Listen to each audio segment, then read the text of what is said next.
družine, dragi otroci, drage mame in očetje, lepo pozdravljeni sledi Ljubljane pred državnim zborom.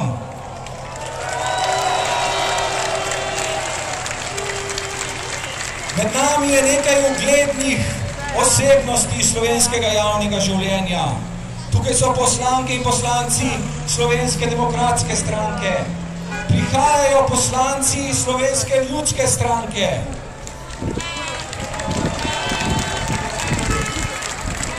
Med nami je predsednica Nove Slovenije Ljudmila Novak in mnogo članov Nove Slovenije. Med nami so čudovite narodne noše. Lepo pozdravljam vse in čisto vsakega, ki si je danes na ta lep junijski dan vzel čas in prišel v Ljubljano. Današnji shod je praznik družine. Družina je naš pristan.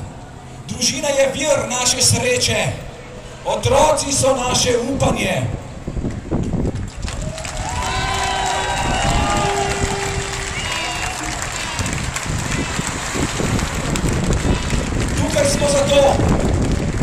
Tukaj smo zato, ker vemo, da otrok rabi skrbna in ljubeča mamo in očeta. Otrok rabi mamino in očetovo toplino, mamin in očetov vzgled, njuno pozornost, moško in žensko vzgojno in razvojno dimenzijo.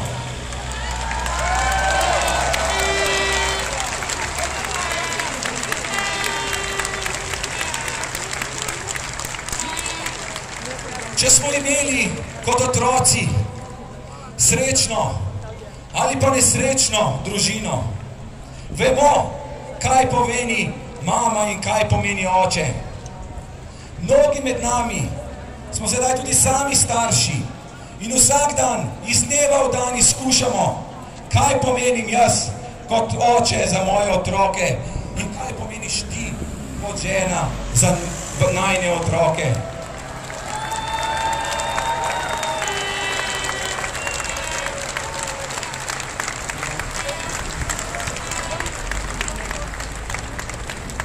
Enkrat je na vrsti mama, drugič je na vrsti oče. Vsak ima svojo vlogo.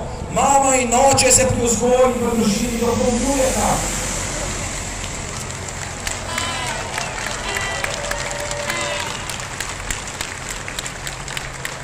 Žal pa tega ne vedo v vladi Republike Slovenije in mnogi poslanke in poslanci v tem državnem zboru.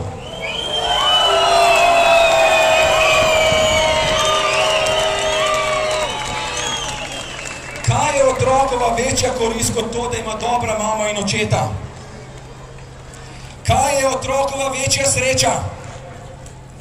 Nič ni večja sreča otrok in nič ni njegova večja korist kot to, da ima skrbna in ljubeča mamo in očeta.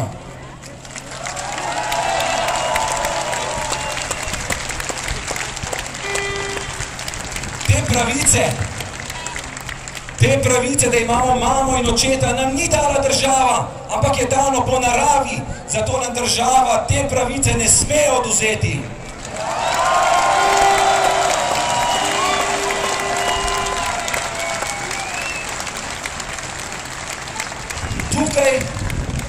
Tukaj smo tudi zato, da naših otrok po šolah ne bi poučevali, da niso pravega spola in da si morajo svoj spol šele določiti sami, ali da bi jih spodbujali po šolah, da ne eksperimentirajo s svojo spolno usmerjenostjo.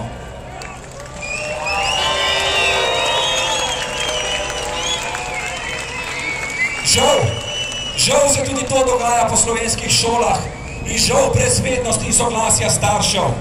To je treba spremeniti. Družinski zakonik je pomemben zakon, je temeljni zakon naših odnosov in naših družin. Družinski zakonik je družinska ustava. Družinski zakonik mora zato odločati temeljne vrednote družbe in potrebe družin. Mora odražati temeljne potrebe, koristi in pravice otrok.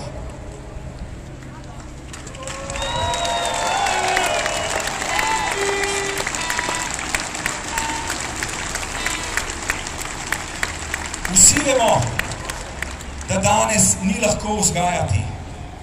Naše službe so naporne, trajajo mnogokrat v pozno popoldne. Časa za otroke in predvsem časa za gojenje odnosov med mamo in očeti pa žal zmanjkuje.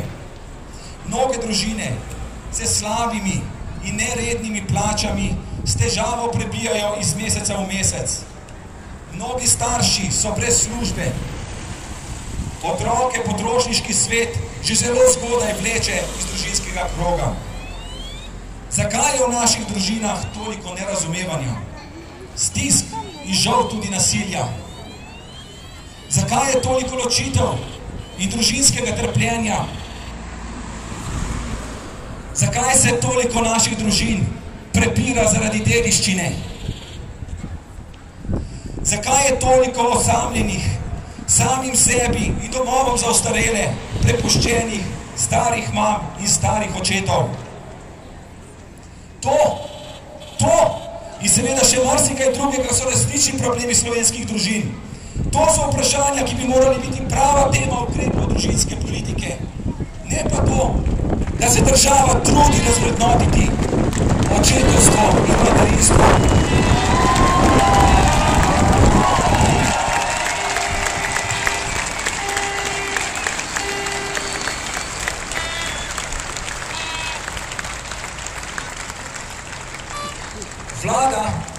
Vlada pravi, da je pripravila nek kompromis. To je še ena marketinška poteza marketinške vlade, ki ji, če se spomnimo zadnjega referenduma, tudi marketing ne gre več dobro od rok.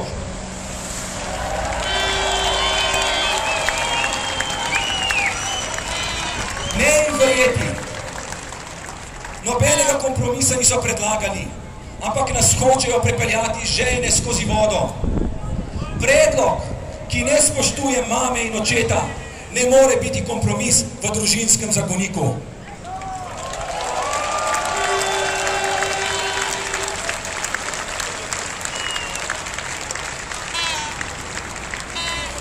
V četrtek, na predvečer 10. obletnice referenduma, na katerem smo se državljanke in državljani z več kot 72% odločili, da otrok potrebuje mamo in očeta, bo državni zbor dokončno odločal o družinskem zakoniku. Poslanke in poslanci, lepo vas prosimo, v dobro družin in otrok, zavrnite sporni zakon.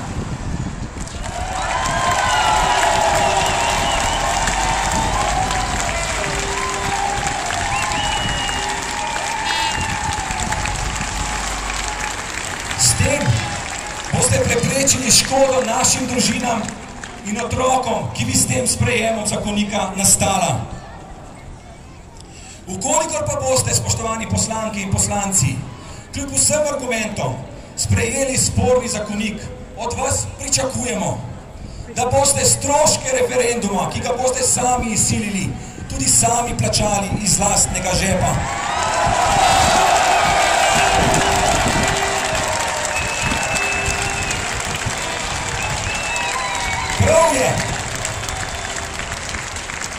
Prav je, da končno tudi poslanci začnejo sprejemati finančno odgovornost za svoje odločitve, ki so v nasprotju z voljo ljudstva.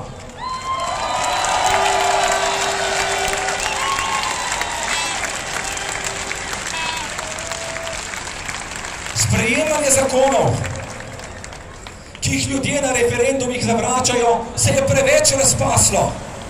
Rešitev problema velikega števila referendumov pa ni v tem, da bi omejili referendum kot demokratično pravico, ampak v tem, da naj poslanci končno začnejo spoštovati voljo ljudstva.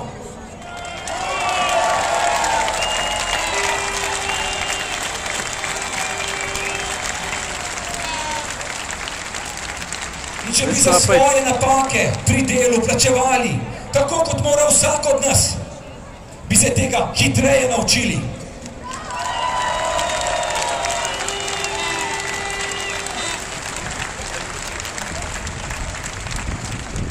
Kaj potem, ko bo družinski zakonik tako ali drugače zavrnjen?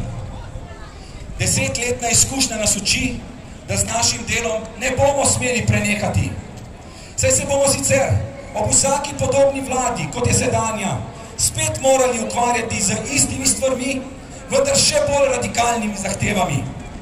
Zato je potrebno nekatere temelje družinske politike zapisati v slovensko ustavo, in sicer, da je zakonska zveza življenjska skupnost ene žene in enega moža, katere namen je v zasnovanju družine.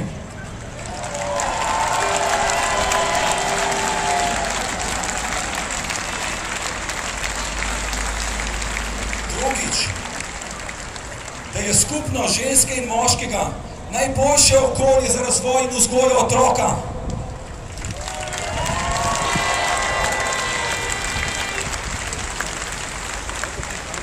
Tretjič, da so postopki umetne oploditve namenjeni izključno premagovanju neplodnosti para ženske in moškega.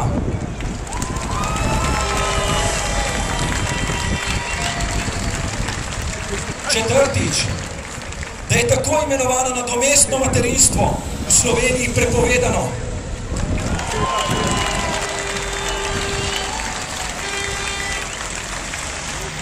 V ustavo bi morali zapisati tudi, da je pomen vzgoje za družinsko življenje v osnovnih in srednjih šolah ključnega pomena pri vzgoji v šolah.